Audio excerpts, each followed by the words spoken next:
Hello, magandang araw sa inyong lahat mga kaprobinsya. Andito tayo ngayon sa bukid mga kaprobinsya kung saan may dala tayong climb mask dito mga kaprobinsya. Ito ang climb mask na ginagamit sa pag-akyat ng niyog. Pero kailangan pa natin itong praktisin mga kaprobinsya dahil first time natin gumamit nito mga kaprobinsya. Sa tingin ko mga kaprobinsya, ang mask ay mahirap gamitin mga kaprobinsya. Pero sa nakikita ko mga kaprobinsya, kaya naman ng iba. So kaya din natin mga kaprobinsya. So ang purpose pala ng climb mask na ito mga kaprobinsya ay kaya binili ko ito mga kaprobinsya para makatipid tayo sa pag-libor ng niyogan mga probinsya sa pag-akyat. So kung kaya nila mga probinsya, kaya rin natin mga probinsya. So mas maganda pa rin mga probinsya kung tayo na lang ang magtrabaho nito mga probinsya para mas makatipid tayo mga probinsya. Sa panahon ngayon mga probinsya, kailangan mo talaga ng tiyaga mga probinsya. Dahil kung tinatamad ka mga probinsya at gumastos ka na naman mga probinsya, so sobrang dami na ng gastos mga probinsya. Katipid tayo kung tayo na lang ang gumawa mga probinsya. So kailangan pa rin natin praktisin ito mga probinsya dahil mahirap ang climb mask mga probinsya. So binili ko ito mga probinsya para sa atin lang mga probinsya at hindi tayo maglilibor sa iba mga probinsya.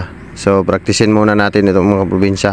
First time pala ng niyugan na ito mga probinsya na makatikim ng climb mask mga probinsya. Sa ibang lugar mga probinsya ay climb mask na ang ginagamit doon mga probinsya. Kaya sinubukan ko yung climb mask na lang ang gagawin ko dito mga probinsya. Dito mga probinsya, so makikita nyo mga probinsya, nasa paanan natin yung climb mask mga probinsya, at dito sinubukan ko ng umakyat mga probinsya. So maganda naman siya mga probinsya, pero medyo masakit lang sa paa mga probinsya dahil bakal yung nasa balikat ng paa mga probinsya. So mahirap na talaga mga probinsya ang climb mask. Sa puntong ito mga probinsya, sadyang kinabahan talaga ako mga probinsya dahil first time ko to palang gumamit ng climb mask mga probinsya. Dati umaakyat din ako ng niyog mga probinsya nung bata pa ako mga probinsya. Sideline ko na tong ganitong trabaho mga probinsya, pero hak-hak yung gamit dito. So ngayon sinubukan ko ng climb mask mga probinsya. So ganito lang pala yung paggamit mga probinsya, pero medyo bado pa talaga mga probinsya. Balang araw mga probinsya ay matuto rin tayo ng ganito mga probinsya at mas madali yung trabaho mga probinsya. So yun lang mga probinsya, maraming thank you. God bless all.